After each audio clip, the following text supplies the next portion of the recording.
Mesdames, messieurs, voici venu l'heure de Lady Top. Comme vous le savez, le principe de cette chronique est de répondre à une question générale sur l'univers du manga. Souvenez-vous, dans le premier numéro de cette chronique, nous avions traité de l'anime et de ses enjeux. Pour ce second numéro, nous allons nous attarder sur le manga et ses différents formats. Certains d'entre vous le savent peut-être déjà, mais il existe deux supports du manga, les scans et les tomes. Chacun a sa préférence, mais ce qui nous intéresse aujourd'hui est d'en connaître les enjeux, les avantages et les inconvénients. Minute définition. Qu'est-ce qu'un scantrad ou scan? Un scan, c'est tout bêtement le scan en version scannée. Thank you, Captain Obvious. Pour entrer dans les détails, ces scans sont envoyés dans différents pays et sont ensuite traduits par des bénévoles, la plupart du temps des fans qui donnent de leur temps pour des fans.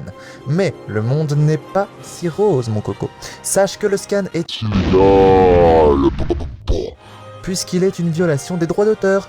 En effet, le manga ne passe pas par une maison d'édition et n'est donc pas commercialisé, et plusieurs maisons d'édition ont déjà exigé la suppression des scans des séries dont ils sont responsables.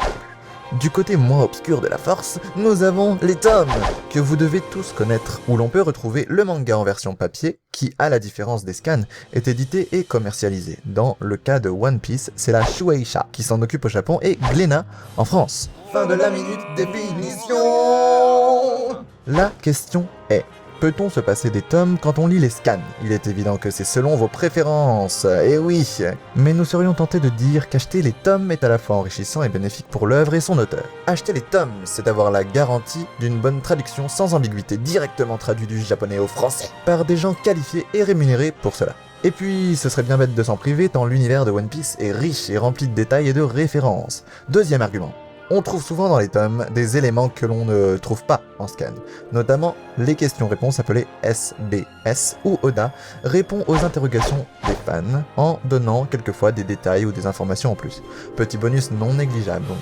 Les tomes, c'est aussi une manière de participer au processus de création du manga. Ça peut paraître un peu relou, mais pour qu'un artiste puisse vivre de ses œuvres, il lui faut un public qui les apprécie et surtout qui se les procure.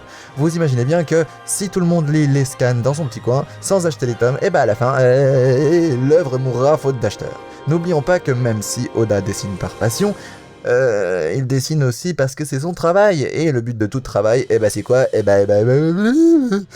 de pouvoir subvenir à ses besoins.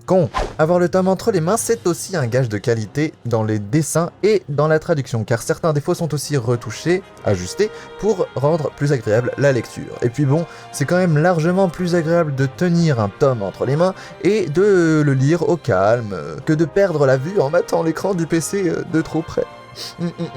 En plus, accessoirement, ça donne la possibilité aux fans de se servir de la page où Akainu transperce Ace comme PQ ou d'en faire un magnifique origami pour votre tante malade qui appréciera fortement.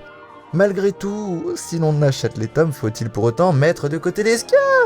Là encore, c'est votre putain de problème. Mais, objectivement, non. Il faut savoir que les tomes sortent en France, parfois 1 an après la sortie du tome japonais. L'avantage du scan est qu'il permet aux plus impatients d'avoir accès au manga rapidement, bien que la qualité de traduction ne soit pas toujours au rendez-vous. Mais ces bénévoles font de leur mieux pour nous offrir du contenu, car ce travail est laborieux. Prenons une page d'un chapitre au hasard. Première étape, traduire les répliques dans l'ordre des bulles. En passant, sachez que les traductions françaises sont souvent faites à partir des scans anglais, qui sont eux-mêmes traduits des scans japonais. En somme, les scans offrent une traduction de traduction, ce qui explique les nombreuses fautes de sens et autres maladresses. Deuxième étape, blanchir les bulles à l'aide d'un logiciel de retouche. Troisième étape, remplir les bulles avec le texte traduit en gérant les polices et leur taille. Quatrième étape, checker, c'est-à-dire relire et vérifier qu'il n'y ait pas d'erreur. Très souvent, une team, équipe, comprend une personne pour chaque étape. Et si l'on imagine que cette team doit gérer une dizaine de mangas, le travail finit vite par s'accumuler. Malgré tout, nous sommes bien conscients que tout le monde n'a pas les moyens de se payer ou de se procurer les tomes. Les scans constituent donc une alternative plutôt satisfaisante. En dépit de leur statut illégal, ils offrent le strict minimum aux impatientes pour qui le manga est une passion.